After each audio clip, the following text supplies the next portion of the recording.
Patryk Raba. Test engineer at Wellak, 5 years of experience in software testing, team lead, crowdsourcer, and testing trainer. Crowdtesting, how to successfully expand the testing beyond the lab. Round of applause, please.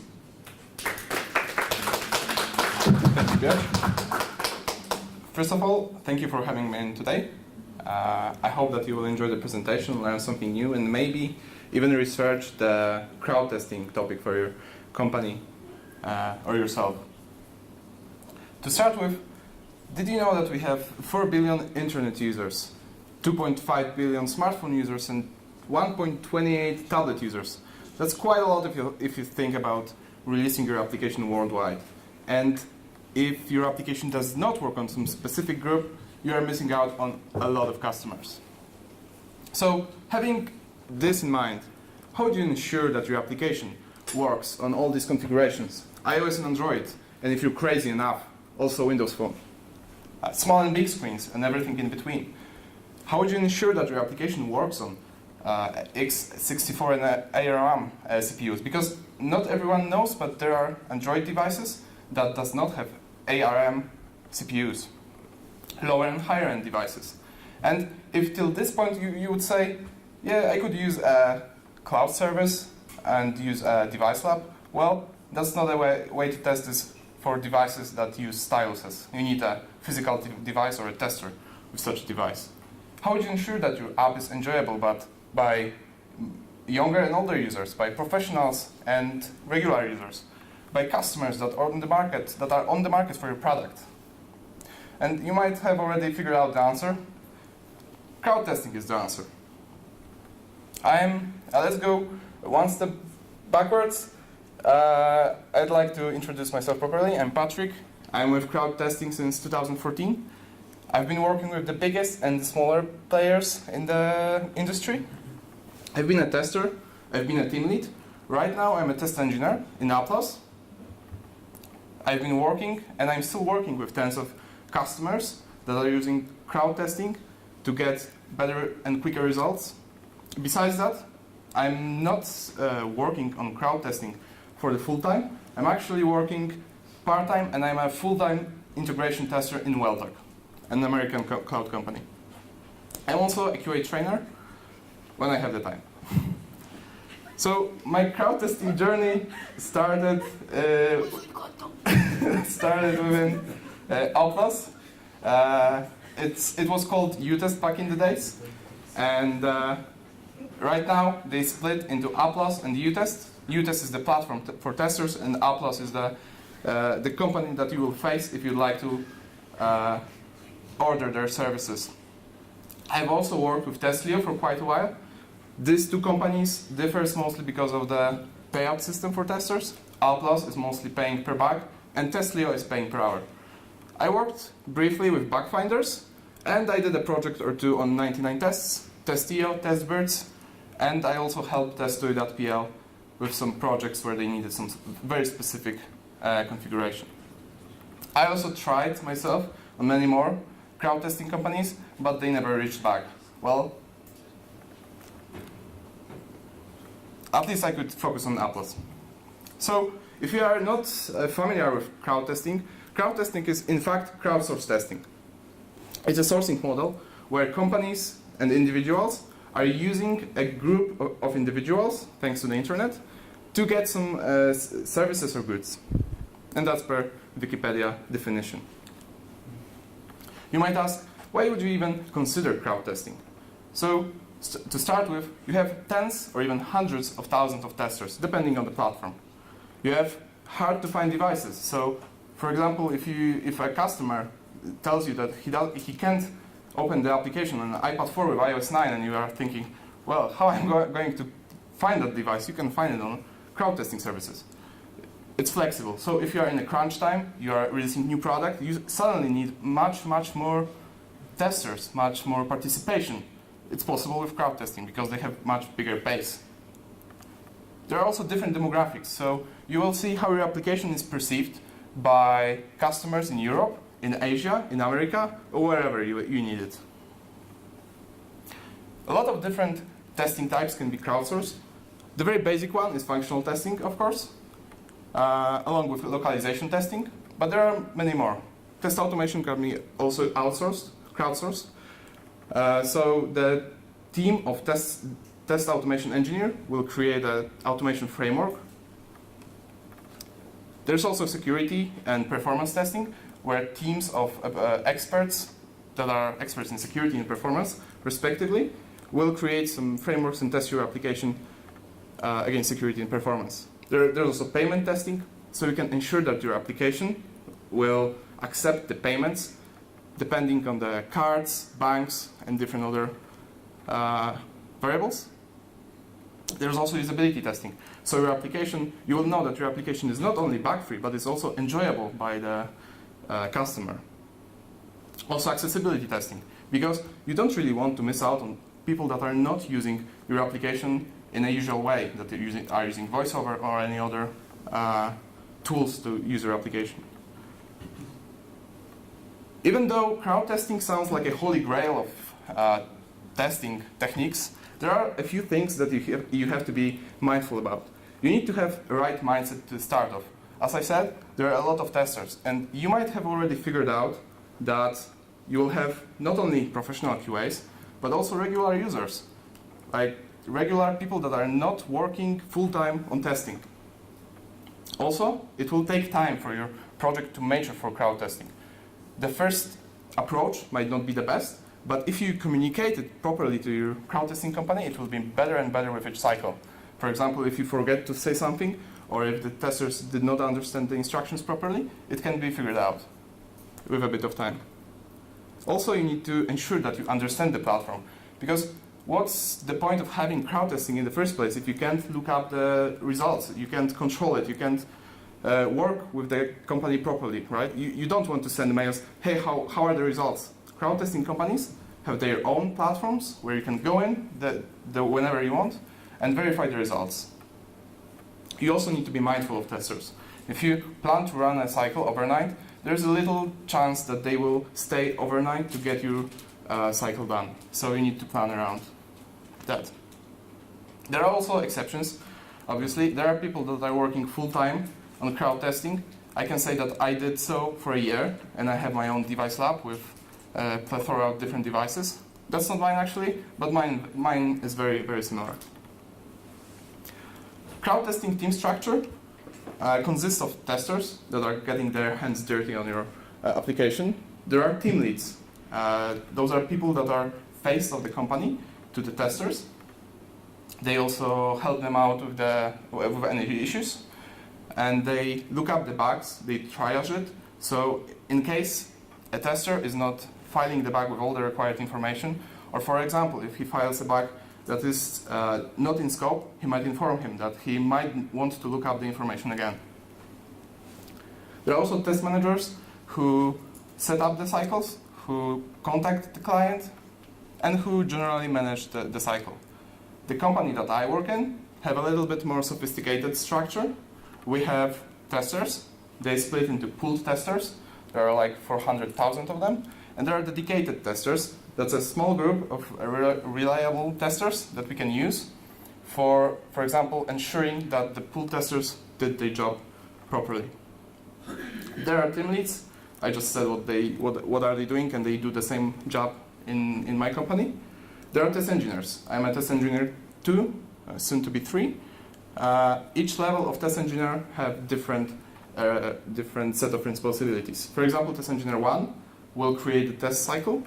Test engineer 2 will find the testers via special requirement service, and test engineer 3 will usually contact the client.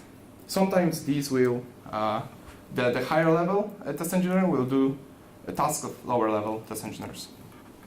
There are also test architects that are kind of managers who ensure that the contract agreements are met and that we are not going out of the budget. There are solution delivery managers who are usually the face of the company, the crowd testing company, to the client. Testers, besides the obvious thing being money, are awarded with some ratings based on their performance. They are rated based on the finding good bugs, filing good reports. So, for example, if you send an application that have a very specific needs for a bug report, for example, fiddler, charge logs, or some specific metadata from inside the application, if they provide it as per instruction, they might be rewarded with a better rating. Also being active, because let's say a tester who tests one per week is not as good as a tester who tests every day. There are different rating systems. I logged in a few days ago to Bugfinders to find out that they actually revamped their system. They are rating their testers based on the number of bugs filled, percentage of bugs accepted. I think for gold you need to be at 60%. Activity, and to be honest, I logged for the first time in 2 years and I'm still gold, so I doubt that the activity is that much part of the ranking. And they say they claim to value quality over quantity. UTest, on the other hand, have a little bit different rating system. They have 6 different badges. You usually get the rated or proven one after your first cycle with a few bugs. They check your lifetime participation. They check your recent participation, being 3, 6, and 12 months. Reliability. So if you say that you will do something, you claim a test case, you do it on time. Being responsive. And they even value testers that if they get an invitation, they are declining their test cycle invitation instead of just leaving it out. They also value quality over quantity. If you, for example, if you report a lot of somewhat bugs, somewhat is the lowest possible value for a bug, you will be rated lower than a tester that files just a few bugs but of a bigger value. Crowdtesting test cycle starts with an intake, which is usually done by the client or a test engineer. It includes all the information: scope, out of scope, any instructions, build location, any schedules, or maybe required testers, required countries. Then another test engineer, or the same one, starts the preparation phase, where he moves all this information in scope, out of scope, maybe adds something for testers, like some specific instructions how to use specific tools, highlights some things that are important. For example, if a tester is to say to the other side, for example, if he's testing an application which calls real people, he's set to state clearly that he's a tester. It's usually bold and with a proper background to highlight it. Then there's an execution phase. Testers that were previously added to the testing team by the test engineer in the preparation phase are being invited to the cycle. They start testing, bugs are filled, test cases are being executed, and after a few days, cycle logs down, someone comes in, usually that's a team lead, and reviews all the bugs. The bugs are being sent to the client, and then the cycle continues with another intake. We have a few test cycle types. We have regular, this is for functional. We have regular exploratory, where we get the build from the customer. We add some testers in, and they are free to report anything that they think is a bug.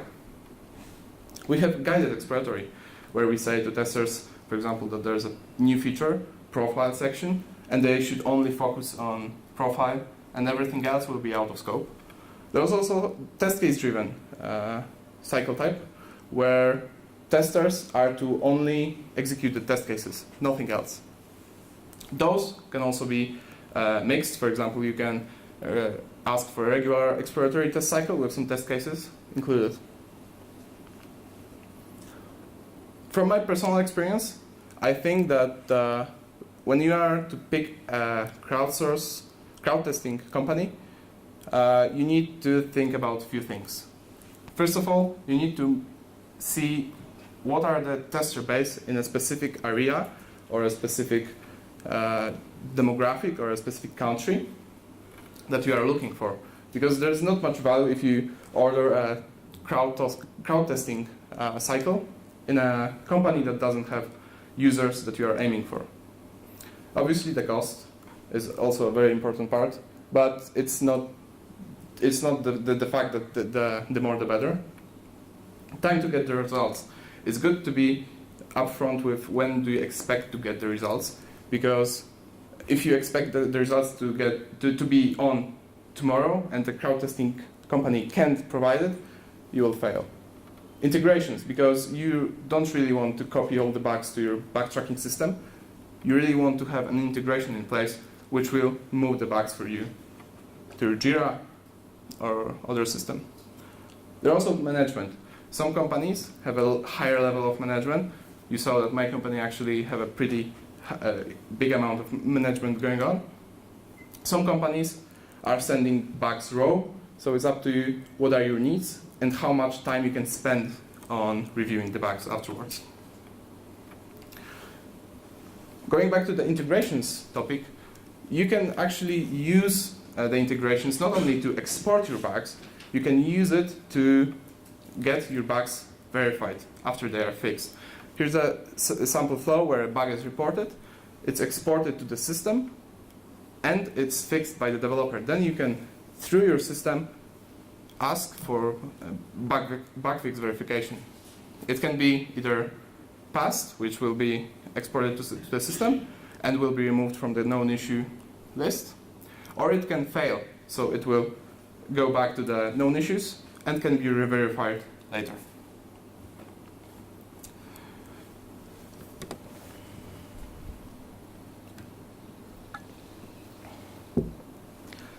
I'd like to talk about a few examples, some of which that I participated in, some of which that I managed myself, and some of which that were projects of my friends from inside the company.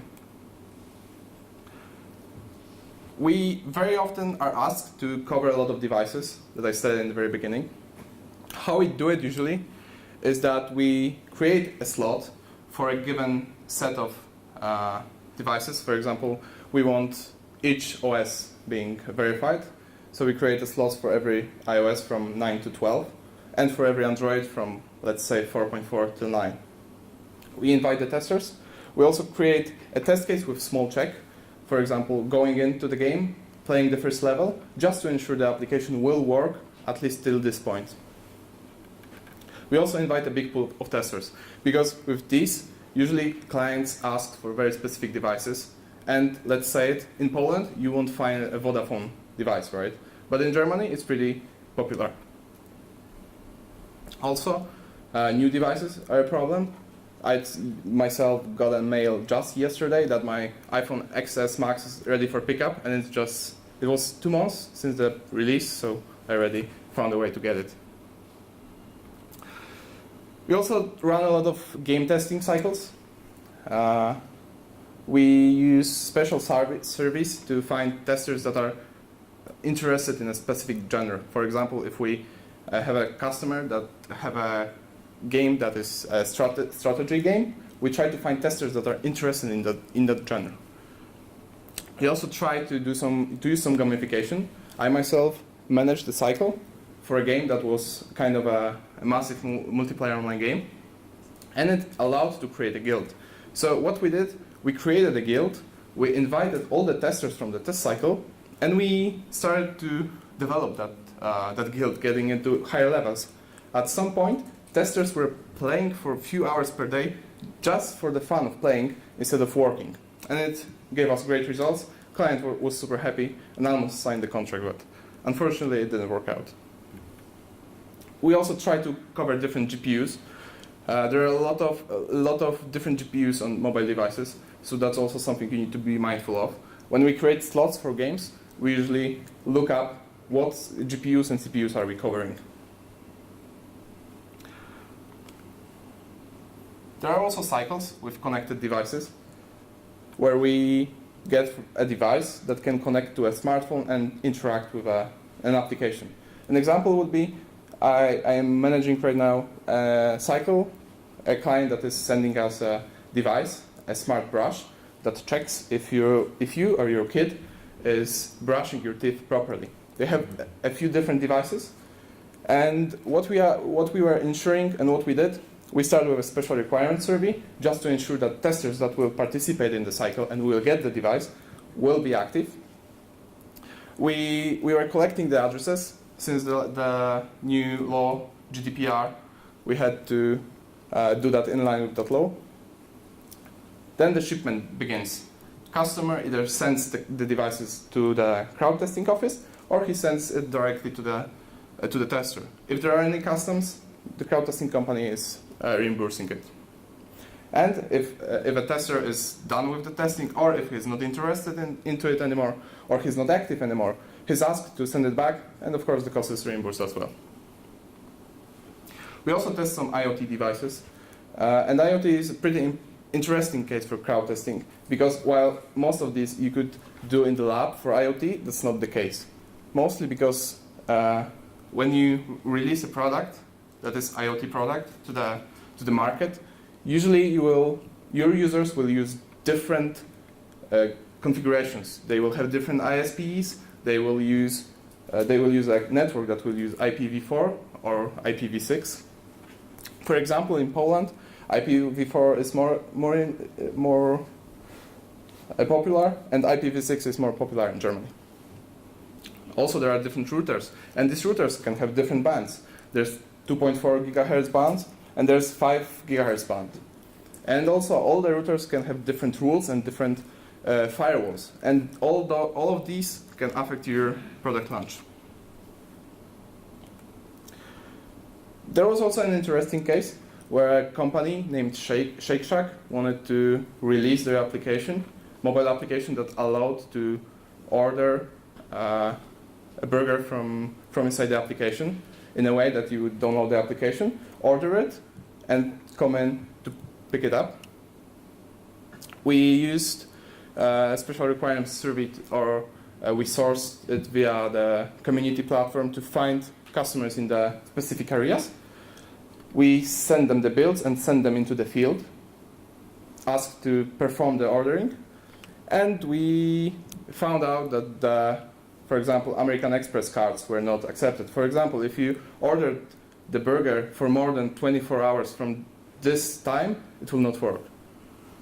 And as a fun fact, there were more than 700 orders done in 12 cycles in 10 different locations. Testers also helped the staff that were on site to understand the new flows. So that was an added value. We also ran some usability studies.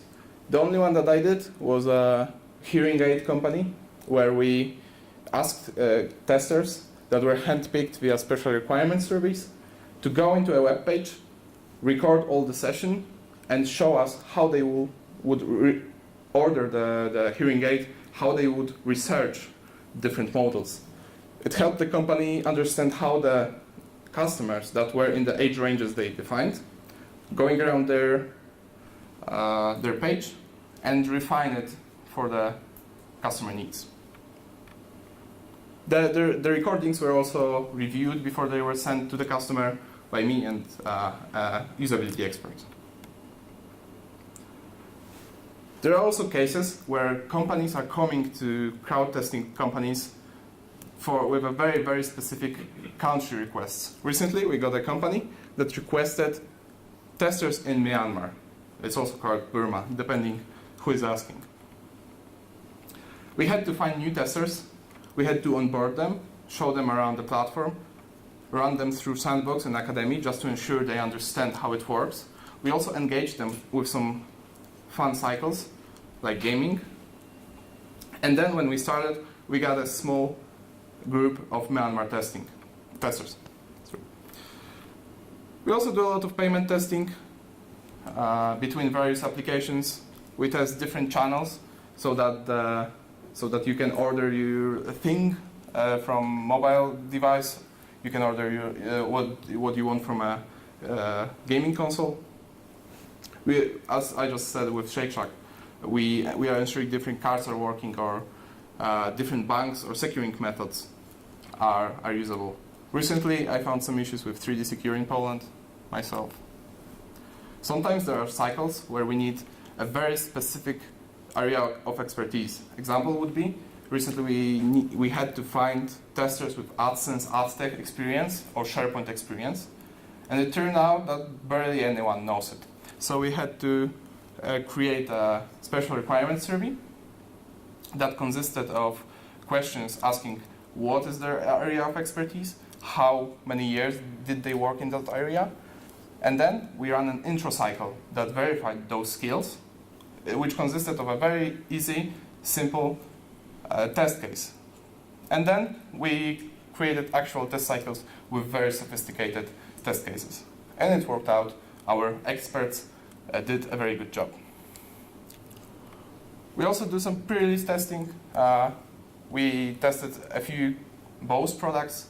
So they sent in the same way like with IoT and with connected devices, they send it to testers. We handle the shipment, the customs, and the added value of that pre-release is that not only the functional issues are found, but the customer can understand what are actual ways the customer will use it, what are the real use cases that will happen in the real world. This is also how you could test the different network settings and how it will work in the wild. And more recently, I got a project that I was a tester on, where Garmin was trying to find testers for testing voice recording GPS, sorry, voice managed GPS. And to test that, they needed testers with very specific accents. Two of them were Polish male and Polish female, so me and my fiancée participated. And I still have dreams saying, "Hey Garmin, point me to church. Hey Garmin," going on and on for 500 phrases. Those phrases were also verified, and it turned out that our recordings, because of the low quality microphone, were rejected, so we had to do all 500 once more. So again, when you're in doubt, crowd testing is the answer if you have a very, very sophisticated needs for testing. Any questions? So raise your hand. We will give you a microphone. Yay, there's a question. I am running. Hi, I have a question. How do you set up environments for testing? Do you ever use production, etc.? So we are actually not doing the environment setups. This is what the client is doing. Sometimes, for example, if we are testing, there was a case where we were testing a WordPress plugin. We were actually setting up a WordPress page and we were installing the plugin, but this is very rare. Usually the client will give us the environment. It can be production, it can be staging, depending on the client needs, and then we will test. So usually it's the client who sets it up. I saw a question here. Okay.